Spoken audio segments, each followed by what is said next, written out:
श्री स्वामी समर्थ. स्वामी महाराज तुमच्या मनातील सर्व चांगल्या इच्छा पूर्ण करोत एवढी स्वामींच्या चरणी प्रार्थना करते आणि आजच्या व्हिडिओला सुरुवात करते. आजच्या व्हिडिओमध्ये आपण पाहणार आहोत की वसुबारस आणि रमा एकादशी हे एकाच दिवशी आलेले आहेत. तर आपल्याला या वसुबारस या दिवशी आपल्याला गाईला कोणता नैवेद्य खाऊ घालायचा आहे, त्याचप्रमाणे आपल्याला तुळशी मातेसमोर कशा प्रकारे आपल्याला दिवा लावायचा आहे, ही संपूर्ण माहिती आपण आजच्या या व्हिडिओमध्ये देणार आहोत. तर व्हिडिओ तुम्ही शेवटपर्यंत पहा आणि तुम्ही चॅनलला सबस्क्राईब केला नसेल तर चॅनलला सबस्क्राईब करा.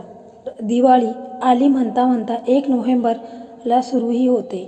दिवाळीचा पहिला दिवस वसुबारसेचा म्हणजेच गोवत्स द्वादशीचा. यंदा रमा एकादशी आणि गोवत्स द्वादशी हे दोन्ही मुहूर्त एकाच दिवशी आलेले आहेत. परंतु वसुबारस हा सण सायंकाळी 5च्या नंतर साजरा करण्यात येतो. तर आश्विन वद्य द्वादशी या तिथीला वसुबारस किंवा गोवत्स द्वादशी असेही म्हणतात. समुद्र मंथनातून 5 कामधेनू उत्पन्न झाल्या अशी कथा आहे. त्यातल्या नंदा नावाच्या धेनूला उद्देशून हे व्रत आहे. या दिवशी सौभाग्यवती स्त्रिया एक भुक्त राहून सकाळी अथवा सायंकाळी सवस्य गायीची पूजा करतात. सत्वगुणी म्हणजेच आपल्या सहवासाने दुसऱ्याला पावन करणाऱ्या, आपल्या दुधाने समाजाला बलिष्ठ करणाऱ्या, आपले अंग प्रत्यंग अर्पण करून समाजाला उपयोगी पडणाऱ्या, शेतीला आपल्या शेणाद्वारे खत देऊन पौष्टिक तत्व आणणाऱ्या, शेतीला उपयुक्त अशा बैलांना जन्म देणाऱ्या, श्रीकृष्णाला प्रिय असलेल्या सर्व यावेळेस वसुबारस आणि रमा एकादशी ही एकाच दिवशी आलेली आहे. त्यामुळे आपल्याला गायीची विधिवत पूजा देखील करायची आहे. गायीला आपल्याला एक पदार्थ देखील खाऊ घालायचा आहे. त्याचप्रमाणे एकादशी आलेली आहे तर आपल्याला तुळशी मातेसमोर एक दिवा लावायचा आहे. त्या दिव्यामध्ये एक वस्तू टाकायची आहे. तर यामुळे आपल्या घरात सुख समृद्धी ही कायम टिकून राहील. तर कार्तिक कृष्ण एकादशीला रमा एकादशी म्हणतात. रमा एकादशीच्या दिवशी भगवान विष्णू आणि माता लक्ष्मीची पूजा देखील केली जाते. सर्व एकादशीमध्ये रमा एकादशीचे महत्त्व अनेक पटीने मोठे मानले जाते. रमा एकादशीची इतर दिवसापेक्षा हजारो पटीने अधिक फलदायी मानली जाते. असे म्हणतात की जो कोणी हे व्रत पाळतो त्याच्या आयुष्यातील सर्व मनोकामना नक्कीच पूर्ण होत असतात. म्हणून या एकादशीच्या दिवशी आपल्याला तुळशी मातेसमोर एक दिवा आवर्जून लावायचा आहे. त्याचप्रमाणे आपल्याला गाईला एक नैवेद्य खाऊ घालायचा आहे. तर गाईची आपल्याला या दिवशी म्हणजे वसुबारस या दिवशी आपल्याला गायीची पूजा करायची आहे. जर तुमच्याकडे गाय असेल तर तुम्ही तिची पूजा वगैरे करायची आहे, किंवा जर तुमच्याकडे गाय नसेल तर तुम्ही गोशाळेमध्ये जाऊन गायीची पूजा करायची आहे. आणि जर तुमच्याकडे गाय नसेल तर मग तुम्ही काय करायचं आहे की तुमच्याकडे जर त्याचप्रमाणे तुमच्या देवघरामध्ये जर कामधेनू या गायीची मूर्ती असेल, म्हणजे गाई वासराची मूर्ती असते, जर ती असेल तर तिची देखील तुम्ही पूजा करू शकता. आणि जर ती मूर्ती तुमच्याकडे नसेल तर तुम्ही रांगोळीने देखील गाय वासरूचं चित्र हे काढायचं आहे आणि त्याची पूजा तुम्हाला करायची आहे. तर आता या दिवशी आपल्याला गाईला नैवेद्य द्यायचा आहे. तर त्या नैवेद्यामध्ये सर्वात महत्त्वाचं म्हणजे सर्वात आवडणारी वस्तू म्हणजे उडदाचे वडे. वसुबारसच्या दिवशी गाईला उडदाचे वडे हे खाऊ घालायचे आहेत, म्हणजे नैवेद्यामध्ये तुम्हाला द्यायचे आहेत. जर तुम्हाला ते शक्य नसेल, तुम्हाला बनवायला वेळ नसेल तर तुम्ही केळीच्या पानावरती पुरणपोळीचा नैवेद्य हे गाईला खाऊ घालायचं आहे, किंवा बाजरीची भाकरी आणि त्याच्यावर गुळाचा खडा अशा प्रकारे देखील नैवेद्य तुम्ही गाईला देऊ शकता. म्हणजे जर बाजरीची भाकर तुमच्याकडे नसेल तर मग तुम्ही एक चपाती घ्यायची आहे, तिच्यावर गुळाचा खडा आणि जी चणा डाळ असते तर ती 2 तास अगोदर भिजवलेली पाहिजे.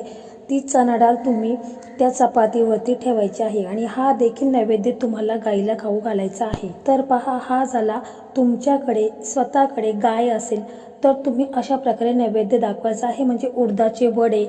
ते नसेल तर मग तुम्ही बाजरीची भाकरी त्याच्यावरती गूळ, किंवा ते जर नसेल जमत तर मग तुम्ही चपाती आणि तिच्यावरती गूळ आणि चणा डाळ त्याच्यावरती देऊन तुम्हाला हा नैवेद्य गाईला खाऊ घालायचा आहे. परंतु तुमच्याकडे गाय नसेल तर मग तुम्ही तुमच्या देवाऱ्यामध्ये जी कामधेनू गाई वासराची जी मूर्ती आहे तर तिला तुम्हाला हा नैवेद्य देखील दाखवू शकता, किंवा जर हा नसेल दाखवायचा तर तुम्ही खडीसाखरेचं नैवेद्य देखील दाखवू शकता.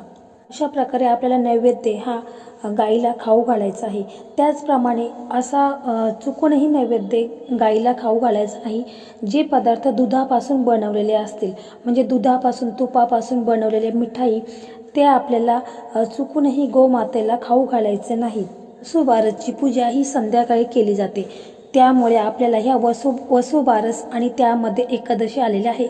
तर आपल्याला तुळशी मातेसमोर कशा प्रकारे आपल्याला दिवा लावायचा आहे तर ते आता आपण पाहूया. तर आपल्याला या एकादशीच्या दिवशी आपण चुकूनही तुळशी मातेला स्पर्श करायचा नाही किंवा पूजा करायची नाही. तर आपल्याला दिवा कसा लावायचा आहे तर आपल्याला काय करायचं आहे की एक पाट घ्यायचा आहे आणि त्याच्यावरती आपल्याला स्वस्तिक काढायचं आहे. म्हणजे तांदूळ घ्यायचे आहेत आणि त्याच्यावर आपल्याला स्वस्तिक काढायचं आहे. अगदी व्यवस्थित असा स्वस्तिक काढायचा आहे आणि मग त्या स्वस्तिकावर आपल्याला एक दिवा घ्यायचा आहे. परंतु तो दिवा आपल्याला मातीचाच घ्यायचा आहे. स्टीलचा पितळेचा कुठलाही दिवा चालणार नाही. फक्त मातीचा दिवा आपल्याला आवर्जून घ्यायचा आहे. आणि मग त्या मातीच्या दिव्यामध्ये आपल्याला तूप टाकायचं आहे आणि तूप टाकल्यानंतर आपल्याला त्याच्यामध्ये एक जोडवात टाकायची आहे. म्हणजे 2 वाती मिळून केलेली तिला जोडवात असे म्हणतात. तर ती जोडवात टाकायची आहे आणि तूप टाकायचं आहे आणि दिवा आपल्याला प्रज्वलित करायचा आहे. आणि मग त्या दिव्यामध्ये प्रज्वलित केल्यानंतर आपल्याला त्या दिव्यामध्ये 2 लवंगा टाकायच्या आहेत. त्या लवंगा अशा चांगल्या पाहिजेत, फुलवाल्या पाहिजेत, तुटलेल्या फुटलेल्या लवंगा घ्यायच्या नाहीत, चांगल्या लवंगा घ्यायच्या आहेत. आणि त्या 2 लवंगा आपल्याला त्या दिव्यामध्ये टाकायच्या आहेत. आणि त्याच्याबरोबर आपल्याला कापूर, जो कापूर असतो भीमसेन कापूर असतो, त्याची एक वडी आपल्याला त्या दिव्यामध्ये टाकायची आहे. आणि दिव्याचं तोंड जे आपल्याला उत्तर दिशेला करायचं आहे. कारण कुबेराची ही दिशा मानलेली आहे. त्यामुळे उत्तर दिशेला आपल्याला हा दिवा लावायचा आहे. कारण आपली जी गरिबी आहे ती दूर होण्यासाठी, आपल्याला सुख संपत्ती प्राप्त होण्यासाठी, लक्ष्मी मातेचं आगमन हे आपल्या घरामध्ये वर्षभर राहण्यासाठी आपल्याला हा दिवा प्रज्वलित करायचा आहे. दिव्यामध्ये ज्या लवंगा आपण टाकलेल्या आहेत तर त्या लवंगा ह्या लक्ष्मी मातेला आकर्षित करत असतात. म्हणजे वर्षभर आपल्या घरामध्ये लक्ष्मी मातेचे आगमन हे राहत असते. त्याचप्रमाणे आपण जे कापूर टाकलेलं आहे, भीमसेन कापूर टाकलेलं आहे, तर हे भीमसेन कापूर हा वातावरणातील नकारात्मकता नष्ट करत असतो. कापूर हा ऑक्सिजन निर्मिती सुद्धा करतो. त्यामुळे दिवा हा प्रज्वलित राहतो. अशा प्रकारे आपल्याला दिवा हा लावायचा आहे आणि आपण हात जोडून विनंती करायची आहे. महालक्ष्मी मातेला विनंती करायची आहे की माझ्या घरामध्ये तुझा वास हा कायमस्वरूपी राहू दे. घरातील प्रत्येक व्यक्तीची ही प्रगती होऊ दे. घरात सुख समृद्धी ही कायम राहू दे. तर अशा प्रकारे आपल्याला दिव्याला नमस्कार करायचा आहे आणि लक्ष्मी मातेला आमच्याकडे स्थिर राहा कायमस्वरूपी अशा प्रकारे आपल्याला मनापासून बोलायचं आहे. आणि मग हा दिवा विझल्यानंतर तो आपण आपल्या घरात आणायचा आहे किंवा दुसऱ्या दिवशी देखील तुम्ही आणू शकता. आणि मग हा दिवा जो आहे तो आपण इतर वेळेस देखील वापरू शकता. तर मित्रांनो, अशा प्रकारे आजचा व्हिडिओ होता. तर तुम्हाला कसा वाटला कमेंटमध्ये श्री स्वामी समर्थ असे लिहा. आणि तुम्ही जर चॅनलवरती नवीन असाल तर चॅनलला सबस्क्राईब करा. धन्यवाद.